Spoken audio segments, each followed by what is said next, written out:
We're joined from Cairo by Khaled Daoud. He's from the National Salvation Front. Good to have you with us. As I said, reports talk of hundreds of wounded and killed people.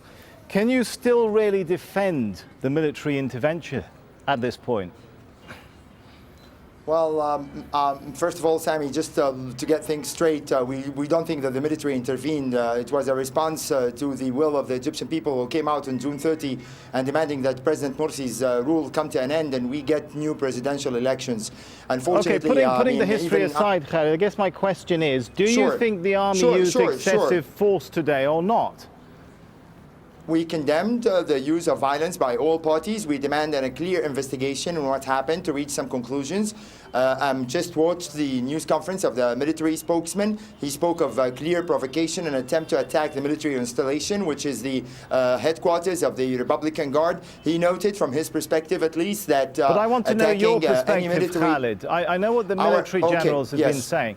Do you think, as I said, you can be part of a coalition with the military right now, given what's happened? We are part of, we started this process of seeking a new roadmap to get back to a democratic country together with the army, together with other political parties representative of Al-Azhar and the church on July 3rd, and that's the roadmap. The only ones who are rejecting it are the Muslim Brotherhood. There's no reason to call for martyrdom and send your people to attack a military installation and then speak about excessive force. I'm saying this as an Egyptian citizen and not as a spokesman for NSF. They've been calling upon the Muslim Brotherhood to practice restraint, but they still believe that the leader of the ousted President Morsi is inside the Republican Guard office, and they said that this is not true. They insist on attacking the place with Molotov cocktails and rocks, and these are army people, and I think any army in the world, when you try to approach or raid their headquarters, they will resort to some sort of violence, excessive or not. This will be determined by an investigation, which we demanded today. We condemned all sorts of violence. We demanded an investigation, and at the same time, we confirmed that it's not acceptable to go to a military installation and to seek to raid it and then complain that the police used force. I think that this is not common anywhere in the world. It's a crime to do this. You're saying you condemn the violence, but on the other hand, you seem to be justifying it, saying that if they were come under attack, and you use those words, first of all, are you saying that from your information, and I don't know if you've conducted an investigation here in such a short period of time, but are you categorically saying you know that there was an attack on the Republican Guard headquarters? No, but this is the Army's version of the story, okay, and that's why we are requiring an investigation. I guess my question is, if you don't know, how are you so quickly saying it's only to be expected that there would be this response? I'll tell you why. I'll tell you why, Sami. Because we've been hearing repeated calls for martyrdom over the past few days in Rab'a al-Adawiyya. We've been hearing repeated calls by the head of the Muslim Brotherhood, Mr. Mohammed Badir, saying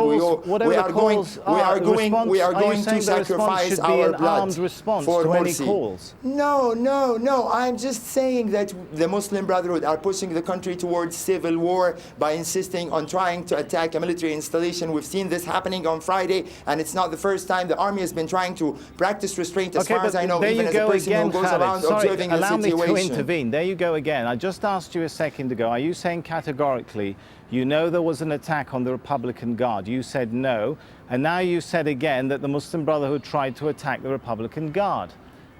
What are you trying to say? I'm trying to say that I've read and seen reports implying that Muslim Brotherhood members have tried this morning to attack the headquarters of the Republican Guard. According to these reports and the reports coming from the Muslim Brotherhood themselves, I'm requiring as NSF for a transparent investigation to determine exactly what happened on that night. But at the same time, I'm noting to you the background in which we've seen repeated calls for jihad, repeated calls for martyrdom for the sake of Morsi. We've seen some ugly pictures on Friday as well, and please don't forget that, of Muslim Brotherhood members throwing off some other young people opposing Morsi on top of the roofs of a building in Alexandria. We've seen people killed in Asyut and here in Tahrir Square in attacks by Muslim Brotherhood members. So they trying to claim that they are the most innocent people, they are not involved in any acts of violence, is another fallacy. We want to work together. We want to reconcile with the Muslim Brotherhood. We want them to come to the negotiations table and agree on a timetable for the future, but they insist that Morsi has to come first. And this is impossible to happen. A reasonable amount of Egyptians, in my opinion, a majority of Egyptians came out on June 30 to say we want a new president. the only solution is to go back to the ballot box and have new presidential, new parliament elections, and to bring stability to this country. As long as there is some group that says that killing other Egyptians or army soldiers is a form of jihad and martyrdom, this is not going to help us bring stability again. We'll have to leave it there. But thanks so much, Khaled, for coming and giving us your views. Thank you.